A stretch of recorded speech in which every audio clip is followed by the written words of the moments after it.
Hello students, स्वागत है आपका हमारे चैनल। यह हमारा नेक्स्ट लेक्चर है ग्रेविटेशन चैप्टर का। ग्रेविटेशन चैप्टर में अभी तक हम लोग ने क्या पढ़ा? हम लोग ने एकदम बेसिक पढ़ा कि ग्रेविटेशन किसने डिस्कवर किया, कैसे किया। फिर उसके बाद हम लोग ने केप्लर्स के लॉ किए लास्ट क्लास में। यह भी मैं रिकैप वाला पार्ट चल रहा हूँ, हम लोग का ऐसे ही पैटर्न में चलने वाला है आज का लेक्चर। ठीक है, तो अभी रिकैप वाले पार्ट में क्या हम लोग ने पढ़ा लास्ट क्लास में?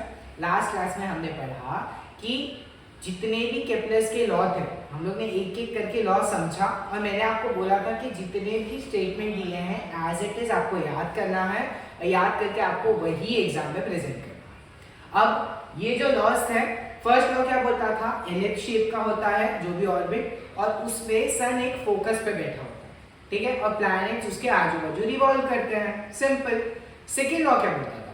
अगर मैं प्लैनेट और सन को ज्वाइन करने वाली लाइन को ज्वाइन कर दूं, मैं प्लैनेट और सन के बीच में जो लाइन है उसको ज्वाइन कर दूं, और अगर इक्वल इंटरवल ऑफ टाइम पे देखूं तो वो इक्वल एरिया कवर करता है। याद हो फिगर? ये साइड का, ये साइड का और ये साइड का तीन थे, तीनों की एरिया सेम थे।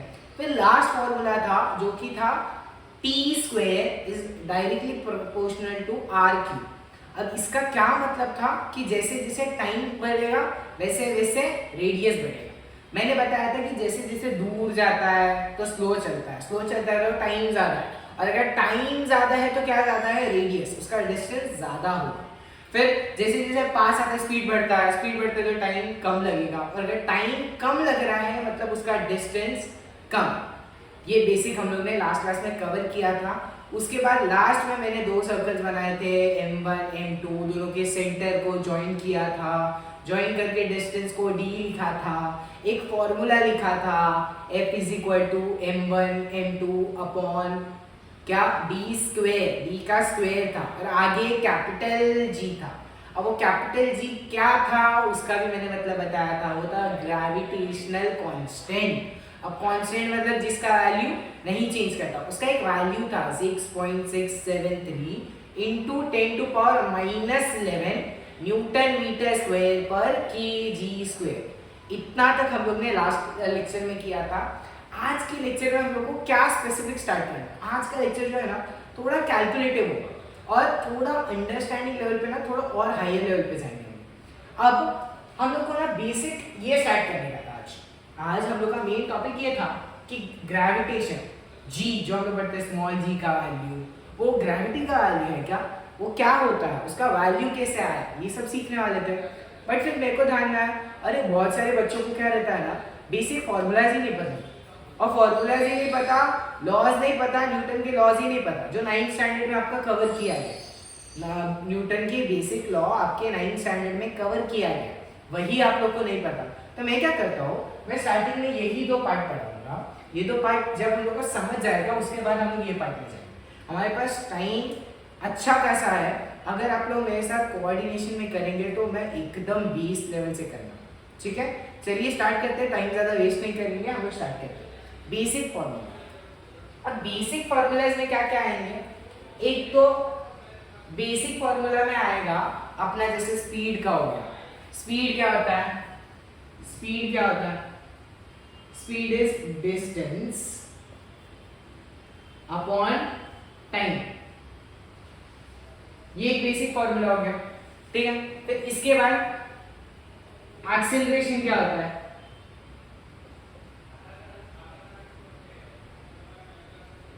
एक्सेलरेशन क्या होता है? एक्सेलरेशन होता है वेलोसिटी अपॉन टाइम।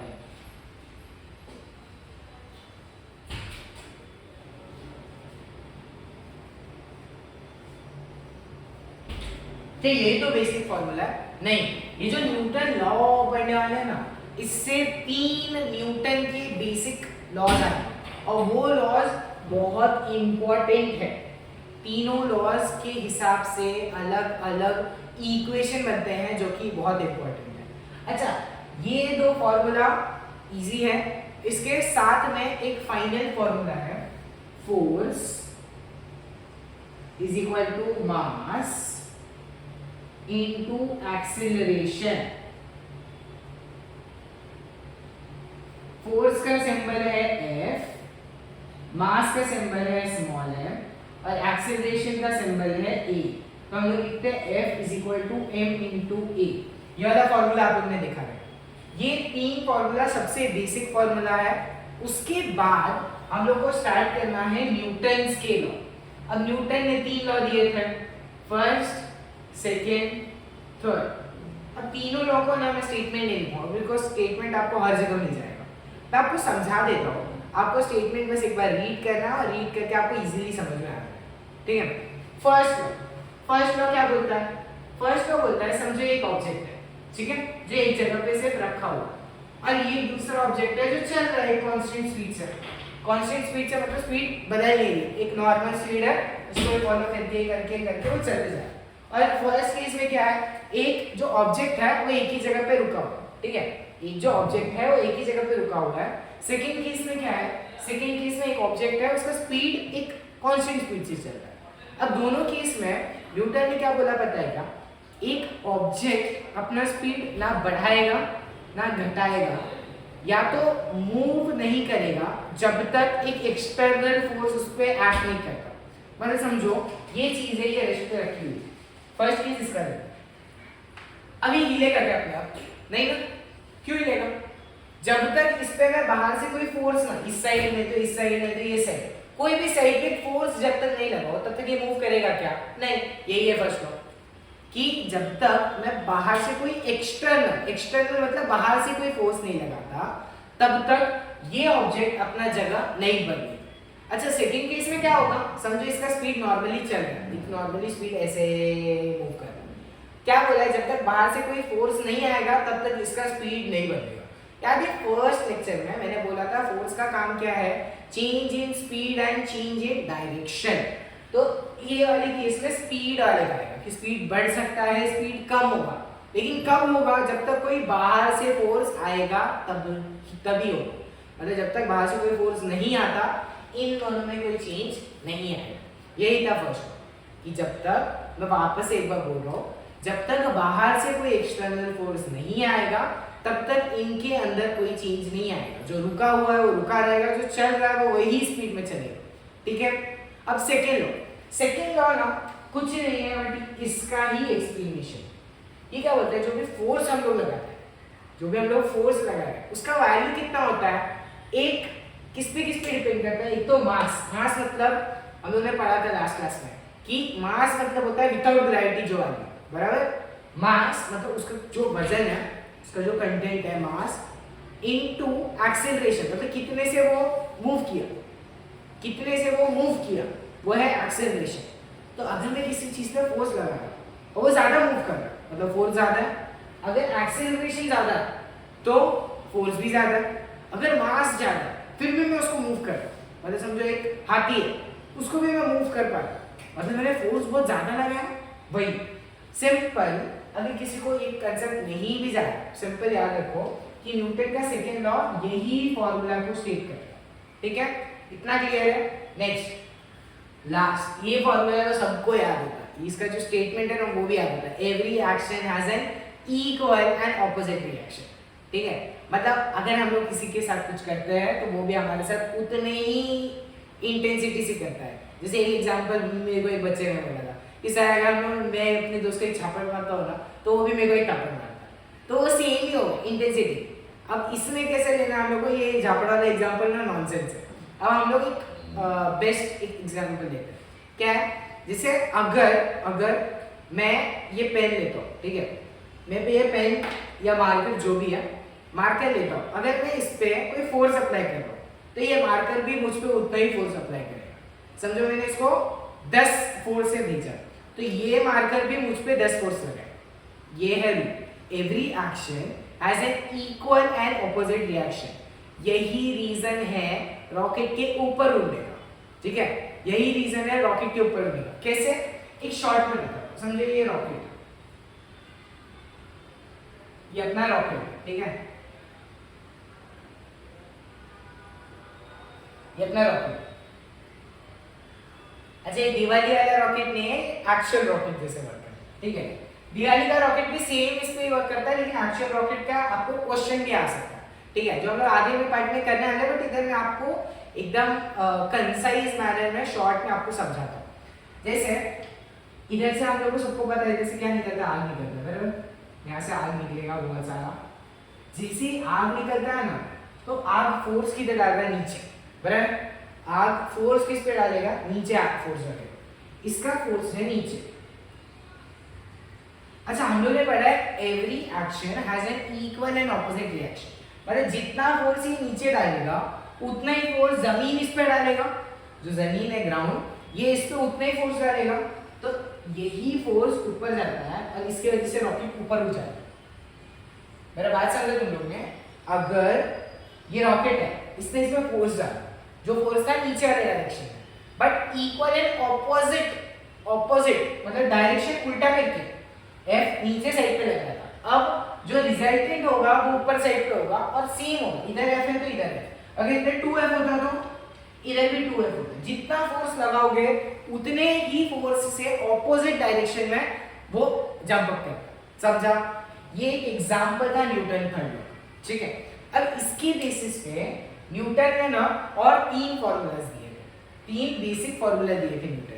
अब वो 3 बेसिक फॉर्मूला है क्या, मैं आपको शॉर्ट में यही पे ये पार्ट रख कर देता हूँ, ये पार्ट में ही ना मैं आपको ना तीनों फॉर्मूलाज लिख देता हूँ, ठीक है। अब तीनों फॉर्मूलाज क्या है आपको याद करना है और नोट कर लीजिए, ठीक है। फर्स्ट फॉर्मूला है V is equal to U plus AT, ठीक है। सेकेंड फॉर्मूला है S is equal to UT plus half AT square, ठीक है। और थर्ड फॉर्मूला है V square is equal to U square plus 2AS। ये 3 formulas है, तीनों फॉर्मूलाज को आपको याद करना है। अच्छा लेकिन मेरे को तो पता ही नहीं है S क्या होता है, U क्या होता है, V क्या होता है, A क्या होता है, T क्या होता है, तो एक काम करो इसके साथ साथ ये तीनों फॉर्मूला इंपॉर्टेंट फॉर्मूला है, तीनों फॉर्मूला लिख लो और साथ में मैं आपको हर एक अल्फाबेट का मतलब बताऊंगा। जैसे स्टार्ट करते हैं V से, V का मतलब होता है फाइनल वेलोसिटी,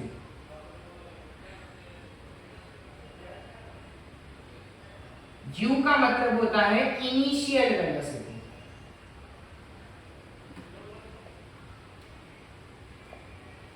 जैसे स्टार्टिंग में ये मार्कर रेस्ट पे मतलब इसका इनिशियल कितना है 0, तो U का वैल्यू कितना आएगा 0। V क्या है फाइनल, मैंने इसको धक्का दिया, फाइनल अब इसका स्पीड कितना हो गया वो V का वैल्यू, समझो। अब S U हो गया V हो गया, अच्छा A और T की बात की, A होता है ये देखो यहाँ पे देखा हम लोगों ने एक्सेलरेशन, A होता है एक्सेलरेशन, T होता है टाइम और कुछ बच गया S होता है डिस्प्लेसमेंट।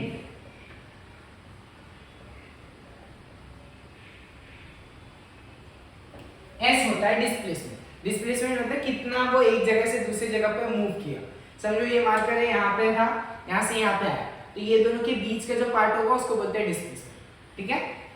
आप लोग ना ये सारे फॉर्मूला नोट कर लो क्योंकि इसी के बेसिस पे हम लोग G का वैल्यू निकालने वाले हैं इनके फॉर्मूलाज को यूज करके। बट सारे फॉर्मूला यूज होंगे क्या, नहीं, बेसिक फॉर्मूलाज यूज होंगे, ये वाला और लास्ट लेक्चर में जो एक फॉर्मूला दिखाया था वो, ये सारे फॉर्मूलाज का यूज करके हम लोग क्या सॉल्व करेंगे, सॉल्व एग्जाम्पल। आज हम लोग 2 से 3 सॉल्व एग्जाम्पल अच्छे खासे सॉल्व करेंगे और सॉल्व करके हम लोग ये वाला कंसेप्ट भी समझेंगे, ठीक है। आप लोग इसको नोट डाउन कर लीजिए, मैं थोड़े टाइम में आता हूँ, सॉल्व एग्जाम्पल करेंगे, ये वाला वैल्यू निकालेंगे, ठीक है। A few moments later. Start करते हैं G का वैल्यू। स्मॉल g का वैल्यू ना बहुत बच्चे ना गलत बोलते हैं। अब स्मॉल g का वैल्यू लोग क्या बोलते हैं पता है, ये है ग्रेविटी या gravitation.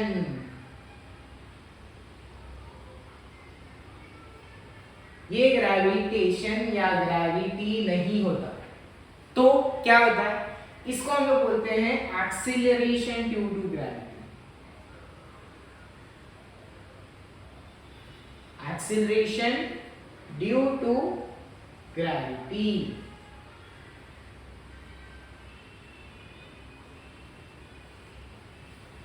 Acceleration due to gravity, acceleration word अभी पढ़ा था ना। एक्सीलरेशन मतलब कुछ चेंज लाना, बराबर, एक चेंज लाना स्पीड में, किसके वजह से चेंज आ रहा है वो है ग्रेविटी। मतलब नहीं समझा, हम लोग एक्सेलरेशन ला रहे हैं, बट किसकी वजह से ला रहे हैं? ग्रेविटी की वजह से। ग्रेविटी नीचे खींच रहा है, क्या उसकी वजह से स्पीड में चेंज आ रहा है क्या? हाँ आ रहा है, क्योंकि वो एक फोर्स है, बराबर।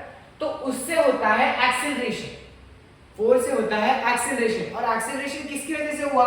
ग्रेविटी की वजह से। इसके लिए स्मॉल जी को ना सिर्फ ग्रेविटी बोलना गलत होगा, इसको बोलते हैं एक्सेलरेशन ड्यू टू ग्रेविटी। अब स्पीड में चेंज आ रहा है, कभी आपने नोटिस किया है जो बॉल को ना जितना ऊपर फेंकोगे वो उतना स्पीड से नीचे आता है? नोटिस किया आपने कभी? और जिसको जितना धीरे फेंकोगे ना वो उतना धीरे नीचे आता है। क्यों वैसे आपको पता है? समझिए ये चीज, ये मार्कर है, मैंने इसको ऊपर फेंका, अब जैसे ही ऊपर जाएगा ग्रेविटी कौन से साइड पे लग रहा है? नीचे वाले साइड पे, तो ये इसको नीचे खींचना चाहता है, समझिए ग्राउंड सरफेस, ठीक है। अब यहाँ से स्टार्ट करें, मैं इसको ऊपर खींचना चाहता हूँ, ठीक है। जैसे मैं इसको ऊपर खींचता हूँ और ये यहाँ से यहाँ से, इसको मैंने डॉट से रिप्रेजेंट करता हूँ, समझो मैं इसको डॉट से रिप्रेजेंट, मार्कर एक डॉट है। अब इसको मैं जैसे ही ऊपर फेंकूंगा ना, इस पे फोर्स कौन से साइड पे लगेगा? नीचे साइड पे, ठीक है। तो इस पे फोर्स लगेगा ये साइड पे, क्योंकि ग्रेविटी तो नीचे खींचना चाहता है। अब ये और ऊपर जाएगा, बट अब स्पीड कैसा हो जाएगा इसका? थोड़ा और स्लो हो जाएगा, ठीक है। फिर फोर्स तो इस पे और ज्यादा लगेगा, फोर्स तो उतना ही है। फिर क्या होगा? एक टाइम के बाद ना इसका स्पीड जो है ना, फोर्स इसका खत्म हो जाएगा। जैसे हम लोग ऊपर फेंकते हैं ना, एक टाइम के बाद ऐसा ऊपर रुक जाता है और फिर नीचे गिर जाता है, तो इसमें ना अब फोर्स नहीं बचा है, बट अभी भी ग्रेविटी किधर खींच रहा है? नीचे साइड पे खींच रहा है। इसके लिए ना अभी नीचे आना स्टार्ट करते हैं, नीचे आएगा, यहाँ से यहाँ आया वापस, अब और फोर्स लगा रहा है, और फोर्स लगा रहा है, जैसे ही और फोर्स लगा है वापस नीचे आएगा और वापस जमीन पे आएगा। अभी समझो और फोर्स से खींचता मैं ऊपर, और फोर्स से फेंकता तो ऊपर जाके वापस जीरो होता, और नीचे आते टाइम पे एक टाइम फोर्स, दो टाइम फोर्स, तीन टाइम फोर्स, चार टाइम फोर्स, जितना ऊपर फेंकोगे ना उतना नीचे और स्पीड से आएगा। वो किसकी वजह से होता है? Acceleration due to gravity. इसका ना एक वैल्यू होता है जो ऑलमोस्ट बच्चे याद करके रहते हैं, जो होता है 9.8। अब ये वैल्यू आया कैसे, क्यों आया, वो हम लोग नहीं समझते। अब हम लोग ने इसका जो वैल्यू आया है वो क्यों आया और कैसे आया वो अपन सीखते हैं। हम लोग को क्या पता है, ये जो फोर्स है, फोर्स जो फर्स्ट बेसिक फॉर्मूला हम लोग ने सेकेंड लेक्चर में किया था, फोर्स का फॉर्मूला क्या था? m1 m2 upon d²। बस इतना ही करना, नहीं यहाँ पे ग्रेविटेशनल कांस्टेंट था, क्या था? Capital G m1 m2 upon d²। ये m1 m2 क्या होता था? दो मासेस, और d क्या होता था? इनके सेंटर के बीच का डिस्टेंस, बराबर। अब ना ये ग्रेविटी कौन लगाता है? अर्थ लगा रहा, किस पे? हम पे। इसके लिए हम लोग कहाँ पे जा रहे हैं? नीचे, बराबर। अब इस केस में अगर मैं फिगर बनाऊं ऐसा, ठीक है, ये क्या है मेरा? अर्थ, और ये कौन है? ये आप लोग, ठीक है, या आप लोगों को, ये अर्थ के सरफेस के ऊपर, ठीक है। जब मेरे को इन दोनों के बीच का फोर्स चाहिए तो मेरे को दो चीज चाहिए, एक तो इन दोनों का क्या? मास। इसमें केस में क्या था? m1 m2, बराबर। बट इस केस में आपका मास तो बहुत कम है, और अर्थ का मास कितना है? बहुत ज्यादा। चलो मैं अर्थ के मास को ना कैपिटल M लेता हूं, बड़ा है ना कैपिटल, और हमारे मास को स्मॉल है, छोटा है ना, तो स्मॉल m ले। अब अगर मैं बोलो इन दोनों के बीच में डिस्टेंस कितना? डिस्टेंस कहां से लेते हैं? सेंटर से, बराबर। इसका ये सेंटर है नीचे, ठीक है, तो हमारा सेंटर ये है। अगर इन दोनों का मैं डिस्टेंस लूं तो अर्थ का रेडियस इतना बड़ा है और हम लोग का रेडियस इतना सा, नीचे से अगर ग्राउंड से बेली तक का देखें तो बहुत छोटा। तो अगर मैं अप्रोक्सीमेटली बोलूं तो इन दोनों का डिस्टेंस, ये सर्कल का रेडियस ही है, ये दोनों का डिस्टेंस, ये सर्कल का रेडियस ही है, और रेडियस को हम लोग r से रिप्रेजेंट करते हैं, कैपिटल R। क्यों? क्योंकि अर्थ का रेडियस है, इसके लिए कैपिटल। अर्थ के लिए जो भी लिखेंगे उसको हम लोग कैपिटल में लिख रहे हैं, हमारे लिए जो भी लिखेंगे उसको स्मॉल से लिखेंगे, बराबर। अब इसका मास क्या है? कैपिटल M, हमारा मास क्या है? स्मॉल। दोनों के बीच का डिस्टेंस कितना हो गया? r। क्या मैं इसके लिए ये वाले फोर्स का वैल्यू निकाल? A few moments later. क्या था? F = G m m upon R square. ये फॉर्मूला था बराबर। हम लोग को क्या पता है एफ का वैल्यू क्या होता है? अच्छा याद है मैंने तीन बेसिक लिखाए थे, यहाँ पे लास्ट में था F is equal to M into A बराबर।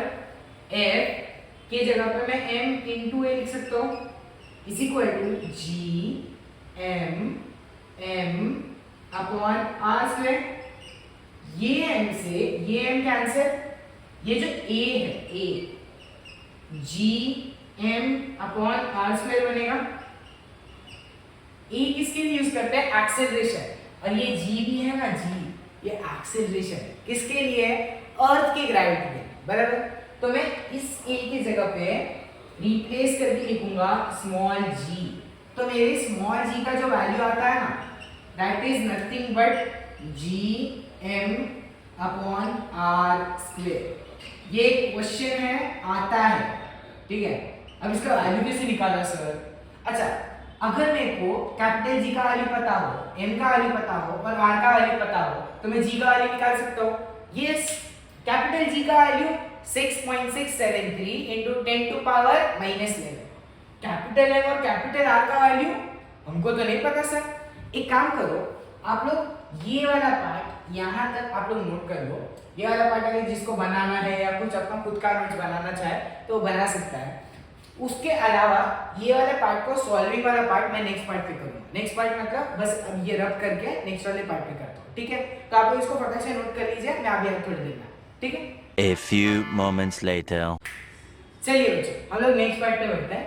नेक्स्ट पार्ट पे ना मैंने जी का फॉर्मूला एज इट इज लिख लिया। अब इसमें कैपिटल जी का वैल्यू तो पता था, एम और आर का वैल्यू हमको नहीं पता। मैं क्या करता हूँ, एम और आर का वैल्यू मैंने आपको प्रोवाइड कर दिया। ये एम का वैल्यू है मतलब मास ऑफ अर्थ कितना होता है वो मैंने लिख दिया, और ये रेडियस है, ठीक है, रेडियस ऑफ अर्थ। अब इससे हम लोग जी का वैल्यू निकालें। कैपिटल जी का वैल्यू क्या था? 6.673 into 10 to power -11 बराबर इनटू एम का वैल्यू कितना है? 6 into 10 to power 24 upon R square मतलब 6.4 into 10 to power 6 का स्क्वायर। जैसे ही मैं ये पूरे पार्ट को ना सॉल्व करूं, जैसे ही मैं ये पूरे पार्ट को सॉल्व करूं, मेरे को जी का वैल्यू आता है 9.77 मीटर पर सेकेंड स्क्वायर। 9.77 मीटर पर सेकेंड स्क्वायर, जिसको ही हम लोग अप्रोक्सीमेट करके 9.8 लिखते हैं अपने कैलकुलेशन को थोड़ा सिंपल बनाने। समझा? अब ये कैलकुलेशन कैसे किया नहीं समझा। अब क्या करते हैं ना, इसका जो वैल्यू है ये ऑलरेडी सॉल्व करके तुम्हारे टेक्स्ट बुक में ही दिया है। तुम लोग जब एक्सेलरेशन ड्यू टू ग्रेविटी वाला पार्ट ओपन करोगे ना तो तुम्हें डायरेक्ट ये फॉर्मूला दिया है। अब ये फॉर्मूला आया कहाँ से मैंने बताया आपको, ठीक है। अब ये फॉर्मूला दिया है, इसमें ये वैल्यूज पुट किया, इसका आंसर दिया। तो इसको सॉल्विंग वाला पार्ट आपको कोई दिखाने की जरूरत नहीं है, बस आपको तीनों वैल्यूज लिखनी है और सॉल्व करके ये वैल्यू आएगा आपको पता होना चाहिए, ठीक है। अब ये जो वैल्यू आया है स्मॉल जी का, ये किसका वैल्यू है? Acceleration due to gravity on earth. Earth के ऊपर ही आता है क्योंकि मास किसका था? अर्थ का। रेडियस किसका था? अर्थ का, ठीक है। तो ये ग्रेविटी का वैल्यू है अर्थ के ऊपर, ठीक है। अब ना तुम लोग को ना जो ऊपर एक पिंक कलर का बॉक्स है जिसमें हाई टाइड और लो टाइड के बारे में दिया। हाई टाइड और लो टाइड कभी सुना है? हाई टाइड लो टाइड क्या होता है?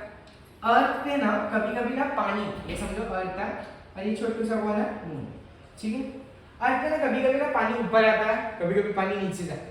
बोलते हैं ना सी लेवल, पानी ऊपर आ रहा है, पानी नीचे जा रहा है। जब पानी ऊपर आता है तो उसको बोलते हैं हाई टाइड, जब नीचे जाता है तो उसको बोलते हैं लो टाइड। कभी बीच वगैरह के पास जाओगे ना तो अलर्ट आता है, हाई टाइड अलर्ट आ रहा है, लो टाइड अलर्ट आ रहा है। तो अलर्ट क्यों आता है? क्या होता है ना, ये जो मून है और अर्थ है ये भी आपस में एक दूसरे को फोर्स लगाएंगे। अब जब मून इस पे फोर्स लगाता है ना, मून इसको बोलता है अच्छा मेरे पास आ जा। तो जब ये मून इस पे फोर्स लगाता है तब क्या होता है, अर्थ के ऊपर जो पानी है, पानी वो खींचने लगता है ये साइड पे और ये साइड पे।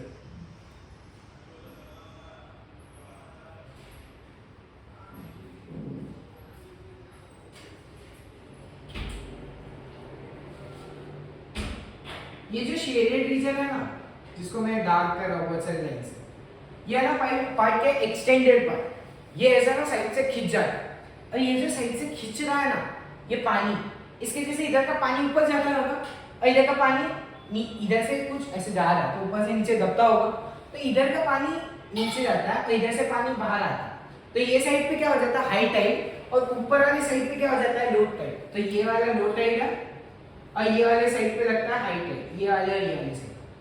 अब हाई टाइड लो टाइड, फिर क्या सिर्फ हर बार इधर हाई टाइड होगा इधर लो टाइड होगा ऐसा फिक्स है क्या? नहीं, अपना अर्थ रोटेट करता रहता है, साथ में मून भी रोटेट करता रहेगा, तो मून समझो कभी यहाँ पे पहुंच गए तो यहाँ पे खींचेगा तो यहाँ पे क्या हो जाएगा हाई टाइड, और साइड से दब जाएगा तो साइड में क्या हो जाएगा लो टाइड। तो मतलब पोजीशन ऑफ अर्थ और मून पे डिपेंड करता है कि कहाँ पे हाई टाइड होगा और कहाँ से लो टाइड होगा, ठीक है।